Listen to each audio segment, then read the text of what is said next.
Hello नमस्कार। आज है 26/11/2020, दिन है गुरुवार का और मैं हूँ पायल और आप सुन रहे हैं डायरी के पन्नों से।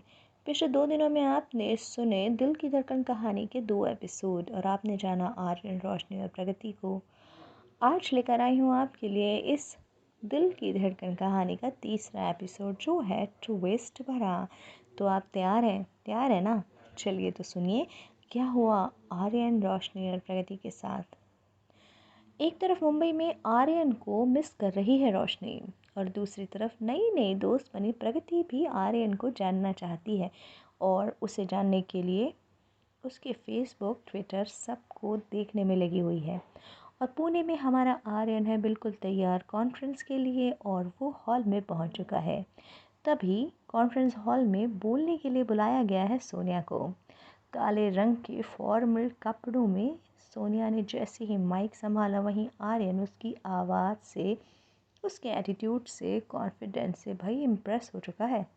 आर्यन जिस प्रोजेक्ट में काम कर रहा है सोनिया ने भी बैंगलोर से उस प्रोजेक्ट को ज्वाइन किया है। कॉन्फ्रेंस के बाद दोनों का इंट्रोडक्शन भी हुआ। सोनिया की आवाज़ का जादू आर्यन की ऊपर छाने ही लगा था कि तभी रोशनी का फ़ोन आ गया। लेकिन रोशनी का फ़ोन उसने कट कर दिया।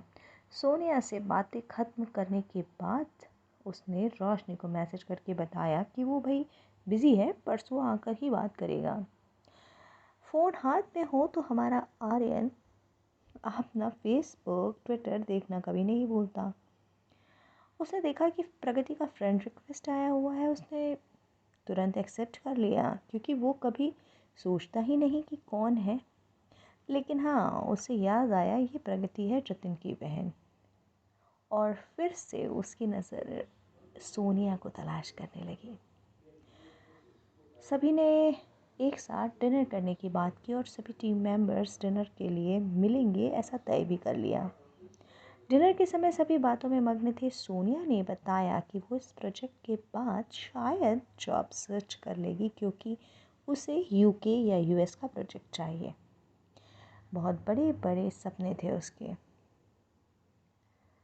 तभी उसकी नज़र उसके फ़ोन पर गई और उसने देखा कि प्रगति ने एक फ़ोटो अपलोड किया है। वो जानता था कि प्रगति इस समय पुणे में ही है।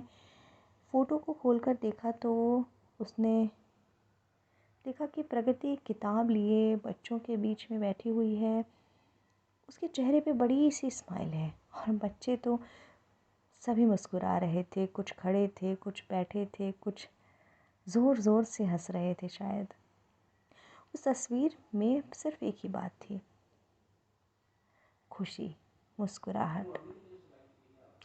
एक सेकंड के लिए तो आर्यन भी सोचने लगा कि मैं यहाँ अपने करियर को लेकर इतना टेंस्ड हूँ और ये प्रगति इस तरह एंजॉय कैसे कर सकती है। कैसे उसने सोशल वर्क करने की सोची होगी। खैर उसने अब उसका प्रगति का प्रोफाइल बंद किया और रोशनी का स्टेटस देखा तो उसने रोशनी और आर्यन की एक छोटी सी प्यारी सी फ़नी सी पिक लगा रखी थी और लिखा था बेस्ट फ्रेंड्स। उसने कुछ भी नहीं सोचा और तुरंत रोशनी को फ़ोन लगाया और उसने बताया कि आज क्या क्या हुआ पूरे दिन में।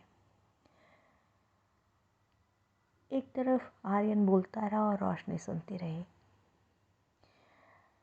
रोशनी उससे कुछ कहना ज़रूर चाह रही थी लेकिन आर्यन पूरे दिन की बात बताने में उसे मौका ही नहीं दे रहा था शायद। लेकिन तभी सोनिया ने इशारे से ही आर्यन को बुलाया और कहा कि डिनर सर्व हो चुका है। आर्यन ने रोशनी को बाय कह दिया और सभी के साथ डिनर एंजॉय करने लगा। देखा आपने, इतनी आसान नहीं होती ज़िंदगी। भाई आर्यन के लिए अब आने वाली है बहुत बड़ी मुश्किलें क्योंकि एक तरफ है रोशनी जो उसकी बहुत अच्छी वाली दोस्त है। एक तरफ है प्रगति जिसने इतनी कम उम्र में अपनी ज़िंदगी के लिए एक अलग फ़ैसला लिया है। और एक है सोनिया, कॉन्फिडेंट है, बड़े बड़े सपने हैं, उसे पूरा करने की चाहत भी है और जज्बा भी। और हमारा आर्यन तीनों से ही इम्प्रेस है। लेकिन क्या होगा उसका डिसीजन, किसके साथ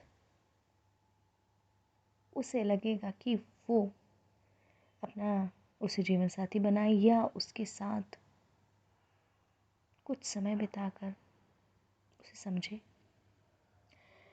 ये तो अगले एपिसोड में ही पता चलेगा। फ़िलहाल तो आपके लिए है एक काम कि आप अगला एपिसोड डिसाइड कर सकते हैं कि क्या होना चाहिए।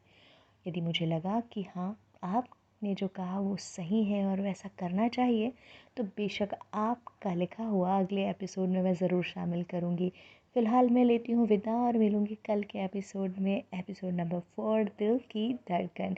अभी बाय बाय करने का वक्त आ गया है। मैं पायल विदा लेती हूँ डायरी के पन्नों से। सुनते रहिए।